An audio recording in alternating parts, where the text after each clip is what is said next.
국회 파행이 2달 넘게 이어지면서 여당의 마음이 급해지고 있습니다. 물론 일하지 않는 국회에 대한 국민들의 질타는 앞서 보신 청와대 청원에서도 확인할 수 있습니다만 여당인 민주당 입장에서는 무엇보다 추경 예산안 처리가 시급한 상황이죠.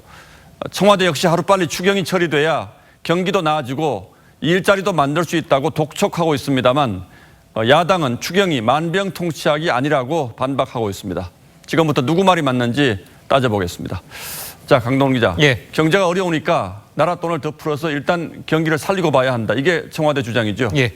그런데 정말로 경제가 살아나고 경제 성장률도 높아집니까? 그러니까 정부가 재정을 풀면 경기가 좋아지는 건 맞습니다. 예. 그런데 이번 6조 7천억 원의 추경이 경제 성장률을 높이느냐의 문제는 좀 다릅니다. 왜 그렇죠? 자, 우선 같은 정부 내에서도 다른 목소리가 나오고 있습니다. 우리나라 경제를 총괄하는 기획재정부는 이 올해 추경이 예상대로 집행될 경우에 경제 성장률을 끌어올리는 효과는 0.1%포인트 정도로 내다봤습니다.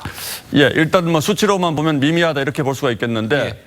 그런데 몇 달 전이긴 합니다만 IMF도 한국 경제를 위해서 좀 돈을 더 풀어야 한다 이런 권고를 한 적이 있잖아요. 그건 예. 왜 그렇습니까? 그러니까 미치는 영향이 아예 없는 건 아닙니다. 다만 이 추경이 한 해 경제 성장률에 영향을 미치려면요. 연초에 그것도 대규모로 집행을 해야 됩니다. 올해 초에 있었던 IMF의 권고사항 역시 자세히 들여다보면요. 우리가 목표로 한 경제 성장률 2.6%를 달성하려면 국내 총생산 GDP의 0.5%를 초과하는 수준으로 그러니까 이 9조 원에서 10조 원 정도로 해야 한다고 이야기를 하고 있습니다. 예. 자, 올해 우리나라 추경 예산안 규모가 6조 원이니까 IMF가 경제 성장률 상승의 전제로 깔아놓은 규모에 훨씬 못 미치는 겁니다.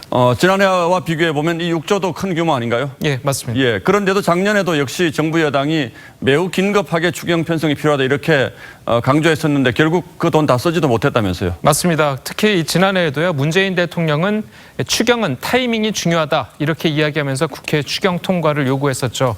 자, 규모도 올해의 절반 수준인 3조 7,800억 원 규모였습니다. 자, 그런데 조사 결과 사실 정부는 이 돈도 다 못 쓴 것으로 드러났습니다.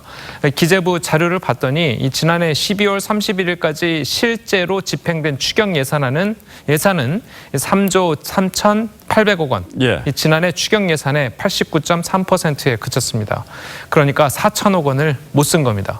자, 당장 야당에서는 올해 절반도 되지 않는 규모의 추경조차 다 못 썼는데 자, 이렇게 급하게 추경을 처리하라고 하는 것은 총선용 추경이다.